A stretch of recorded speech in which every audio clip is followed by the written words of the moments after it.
नमस्कार प्यारे दोस्तों, पीसीएस वाणी में आपका बहुत बहुत स्वागत है। जैसा कि पता है दोस्तों, हमने टीएचडी पीएचडी असिस्टेंट प्रोफेसर के लिए हिस्ट्री की एक सीरीज़ प्रारंभ की है, जिसका ये चौथा वीडियो है दोस्तों। ये प्रीवियस ईयर के क्वेश्चन हैं दोस्तों, इनको हमने पॉइंट आउट किया है, इनको नोट कर लिया है। इम्पॉर्टेंट क्वेश्चन है, ये नोट्स है और इसी का एनालिसिस करेंगे। अतः आप इस वीडियो को पूरा देखिए, ठीक है। एग्जाम में इनसे ज़रूर क्वेश्चन पूछे जाते हैं, ठीक। आज का वीडियो शुरू करते हैं। ताम्रपाषाणिक संस्कृति। इसके पहले जो प्रीवियस वीडियो था, जो पिछला वीडियो था, उसमें हमने नवपाषाण काल के बारे में जाना था। नवपाषाण काल के बारे में जितने क्वेश्चन पूछे गए थे अभी तक और जो आने की संभावना है, वो सारे हमने उस वीडियो में कवर कर लिए थे। और इसमें ताम्रपाषाणिक जो संस्कृति थी, उससे संबंधित सारे क्वेश्चन जो है हमने कवर किए हैं और एग्ज़ाम में इन्हीं से ही क्वेश्चन पूछे जाते हैं। अतः आप इस वीडियो को पूरा देखिएगा ज़रूर। नवपाषाण का अब आगे शुरू करते हैं। नवपाषाण काल को दो चरणों में, ठीक है। गैर मध्यभांड, जब मध्यभांड नहीं, मिट्टी के बर्तन नहीं बनते थे, और मध्यभांड काल, जब मिट्टी के बर्तन बनने लगे थे, विभाजित किया गया था नवपाषाण काल को। जो मध्यभांड थे, उस नवपाषाण काल के अंत में धातु का प्रयोग आरंभ हुआ था। जो मध्यभांड जब बनना स्टार्ट हो जाते हैं तो उसके नवपाषाण काल के अंत में, ठीक है, जब नवपाषाण काल का अंत होता था तो उस समय धातु प्रारंभ शुरू हो जाता है, ठीक है। आगे देखते हैं। तांबे के, अब देखिए, जो दो चरण थे, एक गैर मध्यभांड था, एक मध्यभांड। तो जब मध्यभांड चरण जो लास्ट वाला था, उसी के समय जो है ये धातु प्रारंभ हो जाता है, तभी ये ताम्रपाषाणिक संस्कृति शुरू होती है। तांबे के प्रयोग के कारण इस काल को ताम्रपाषाणिक, ठीक है, संस्कृत अथवा कैल्फोलिक कल्चर भी कहा जाता है, ठीक है। ओके, कुछ प्रमुख ताम्रपाषाणिक संस्कृतियां हैं जिससे क्वेश्चन जरूर पूछा जाता है, ठीक है। इसको आप पॉइंट आउट कर लीजिए। आहार संस्कृति कहाँ पर है, ये क्वेश्चन पूछा जाता है। राजस्थान में है। कायथा कहाँ पर है, चंबल नदी क्षेत्र, ठीक है। सावलदा संस्कृति महाराष्ट्र का धुलिया क्षेत्र, ठीक है।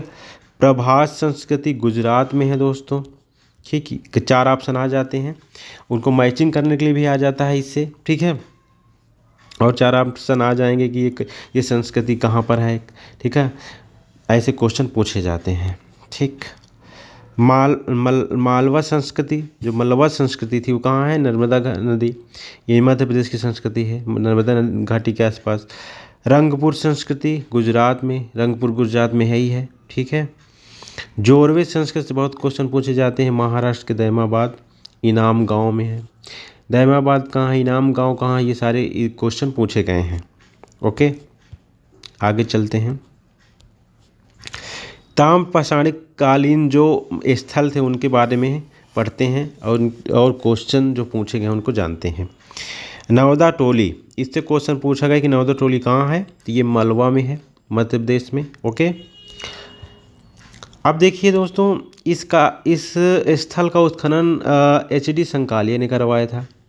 लंकनाज का उत्खनन इन्होंने ही करवाया था, HD संकालिया ने, ठीक। इसका भी उत्खनन ये किसने करवाया है, ये नवदा टोली का उत्खनन किसने करवाया है, HD संकालिया, ठीक है।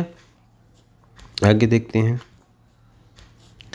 इंदौर के निकट नर्मदा नदी के दक्षिण तट पर अवस्थित है। ये कहाँ पर, इंदौर कहाँ है, मध्य प्रदेश में। नर्मदा नदी के दक्षिण तट पर यहाँ स्थित है। यहाँ से चित्रित काले लाल मध्यभांड, जिन्हें मलवा मध्यभांड के नाम से जाना जाता है, ठीक है, मिले हैं यहीं से, ठीक है दोस्तों। यहाँ से मलवा मध्यभांडों को सभी ताम्रपाषाणिक मध्यभांडों में सर्वश्रेष्ठ बताया गया था। जो मध्यभांड मिले हैं यहाँ से, ये सब जितने ताम्रपाषाणिक स्थल थे, ठीक है ना, मध्यभांड थे, ठीक, उनमें से ये सर्वश्रेष्ठ थे। ओके, यहाँ से चरखे, तकलियाँ, ठीक, और प्राप्त हुई थी, यानी चरखे, तकलियाँ ये आदि प्राप्त हुई थी। यहाँ के लोग कताई बुनाई में दक्ष थे, जब कताई बुनाई होती थी उसमें यहाँ के लोग दक्ष थे, ठीक है। मलवा संस्कृति के प्रमुख स्थलों में से यहाँ एक स्थल है, ठीक है। अन्य स्थल हैं जैसे कैथा, एरच, नगदा, इनसे क्वेश्चन पूछे गए हैं। ओके, कैथा कहाँ है? ये मलवा संस्कृति का स्थल है।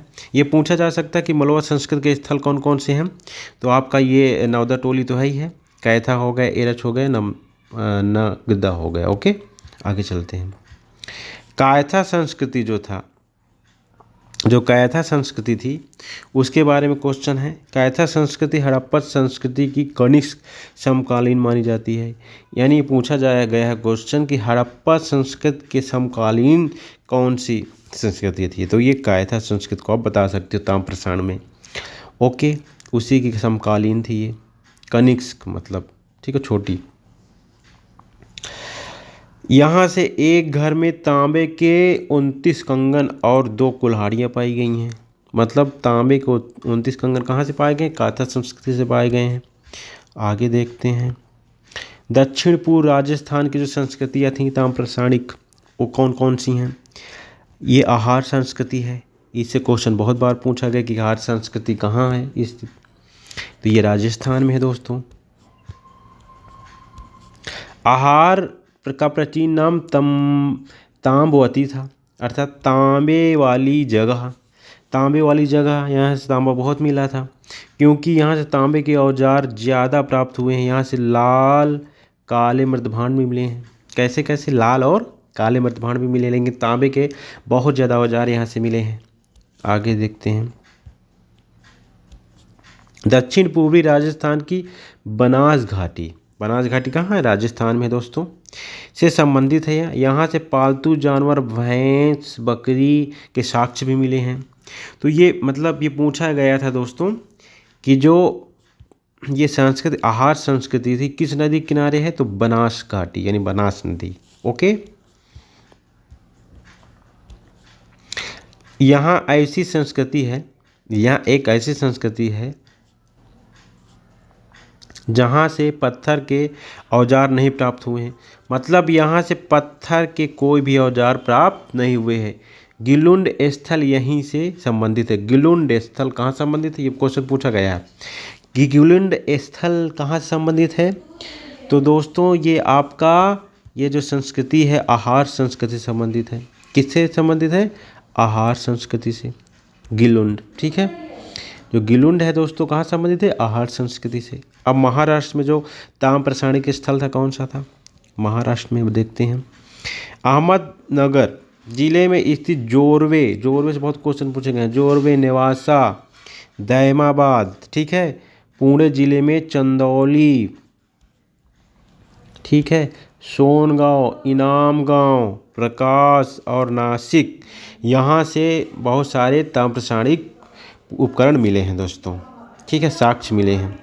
यहाँ से स्थलों में गोदावरी के तट पर स्थित दैमाबाद सर्वाधिक महत्वपूर्ण है। दैमाबाद ये गोदावरी के तट पर स्थित बहुत महत्वपूर्ण है। आगे देखते हैं। अच्छा, सर्वाधिक महत्वपूर्ण है और बड़ा भी है ये। जोरवे संस्कृति के निम्नलिखित स्थलों का विवरण। जो जोरवे संस्कृति थी दोस्तों उसकी ये महाराष्ट्र में है। इसके स्थल जो थे वो कौन कौन से थे उसके बारे में जानते हैं। पहला दैमाबाद है, जैसे कायथा संस्कृत के स्थल मालवा संस्कृत के स्थल थे, उसी तरह जोरवे संस्कृत के स्थल जैसे दैमाबाद हो गए। यहाँ से तांबे की 4 प्रमुख वस्तुएं प्राप्त हुई हैं, ठीक है। यहाँ से दोस्तों रथ चलाते हुए मनुष्य, सांड, गैंडे, हाथी, ठीक है, बच्चे के स्कर्वी तथा दंत क्षरण यहीं से पता चलता है। मतलब बच्चे में जो स्कर्वी रोग हुआ था, ये दंत क्षरण यानी जब दांत झड़ने लगते हैं तो उसका पता यहीं से चला था। कहाँ से दोस्तों? जोरवे संस्कृति से। जोरवे संस्कृति के जो दैमाबाद था स्थल वहाँ से। ओके, अब दैमाबाद से यहाँ कलश सावधान के प्रमाण मिले हैं। कलश सावधान जो मनुष्य को दफनाया जाता था उसका। यहाँ से गणेश पूजा का साक्ष्य मिला, बहुत बार क्वेश्चन पूछा गया है। गणेश पूजा का साक्ष्य किस ताम्रप्रसारणिक संस्कृति से मिला है? तो जोरवे के दैमाबाद से। कहाँ से? दैमाबाद से, ठीक। ये क्वेश्चन बहुत बार पूछा गया है। इसके बाद आगे चलते हैं इनाम गांव। इनाम गांव जोरवे संस्कृत का ही स्थल है। यहाँ से इनाम गांव में जोरवे संस्कृत चरण की सबसे अधिक व्यापक तस्वीर उभरती है। जोरवे संस्कृत की जो अच्छी तस्वीर कहाँ से उभरती, इनाम गांव से उभरती है। आगे देखते हैं, यहाँ से चूल्हे सहित बड़े बड़े कच्ची मिट्टी के मकान एवं गोलाकार गड्ढे वाले मकान मिले हैं दोस्तों।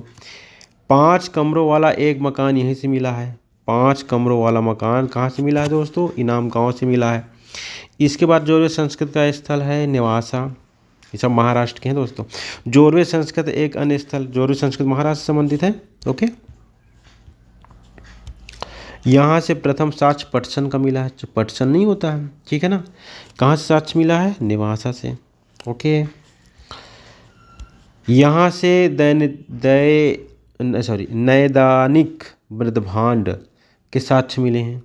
ये लाल तल पर काली डिजाइन वाले चाक निर्मित बर्तन हैं। जो लाल तल पर, जो मतलब लाल तल होता था इनका, काली डिजाइन वाले चाक से निर्मित बर्तन है नैदानिक मृदभांड। ओके, आगे चलते हैं। जोरवे संस्कृत में बड़ी संख्या में दफनाए गए बच्चों के साक्ष्य मिले हैं। बच्चों के साक्ष्य कहाँ से मिले हैं दोस्तों, जोरवे संस्कृत से ही मिले हैं। जोरवे संस्कृत की बात हो रही ना अभी तक। ओके, अब विविध में देखते हैं क्वेश्चन जो पूछे गए हैं, उसी का हमने नोट्स बनाया है। ताम्रप्रसारिक संस्कृतियों में सबसे बड़ी विशेषता उनके विशिष्ट प्रकार के चित्रित मृदभांड हैं। ठीक है, मतलब यहाँ की जो विशेषता है, यहाँ के जो मृदभांड बहुत अच्छे थे, चित्रित थे, मतलब वो जो है चित्रकारी की गई थी उनमें। ठीक है, कायथा संस्कृत अपने उन मजबूत लाल लेप वाले मृदभांडों के लिए प्रसिद्ध है जिन पर चॉकलेटी रंग से तरह तरह के चित्र बने हुए। कायथा क्यों फेमस है दोस्तों, लाल रंग के जो लेप होते थे लाल रंग के बने थे, और तरह तरह की चॉकलेटी रंग तरह के चित्र बने हुए थे इसमें। ठीक है, चॉकलेटी कलर से। गेहूं जौ की खेती मलवा क्षेत्र में की जाती थी। गेहूं जौ की खेती कहाँ की जाती थी, मलवा क्षेत्र में। चावल इनाम गांव आहार के खुदाई से, ठीक है, प्राप्त हुए हैं। जो चावल है वो इनाम गांव और आहार की संस्कृति जो थी वहाँ से प्राप्त हुए हैं। आगे देखते हैं। ताम्रकाल में मातृ देवी वृषभ की पूजा प्रचलित हो गई थी। जो मातृ देवी है वृषभ बैल, उसकी पूजा प्रचलित हो गई थी। मलवा में वृषभ पूजा का बोलबाला था, यहाँ वृषभ बहुत ज़्यादा पूजे जाते। यहाँ से अग्नि पूजा के भी साक्ष्य मिले हैं। ठीक है, अग्नि पूजा के ताम्रप्रसारण जो स्थल थे, यहाँ से अग्नि पूजा के साक्ष्य भी मिले हैं दोस्तों। आगे देखते हैं। धातु के औजारों में, ठीक है, कुल्हाड़ियाँ, छेनियाँ, कड़े, मनके, मटके, कांटे आदि प्राप्त होते हैं। ठीक है, आगे। सोने के आभूषण दुर्लभ थे, मतलब सोने के जो आभूषण बहुत कम मिले हैं, केवल जोरवे संस्कृत में पाए गए हैं। तो ये क्वेश्चन बनता है दोस्तों कि सोने का आभूषण सबसे ज़्यादा कहाँ, केवल मतलब केवल जोरवे संस्कृत में ही पाए गए हैं। दोस्तों, ताम्रप्रसारिक स्थल से संबंधित जो क्वेश्चन एग्जाम में पूछे जा सकते हैं, जो क्वेश्चन पूछे गए हैं, वो सारा हमने इसमें कवर किया है। ये वीडियो यहीं समाप्त होता है। नेक्स्ट वीडियो में हम कल मिलते हैं इसी टाइम में, 4 या 5 बजे हमारा वीडियो अपलोड होगा। अतः आप हमारे चैनल को सब्सक्राइब कर लीजिए जो नए हैं, और जो देख रहे हैं वीडियो, ठीक, वो पूरा वीडियो ज़रूर देखा करें। ठीक, thanks for watching this video.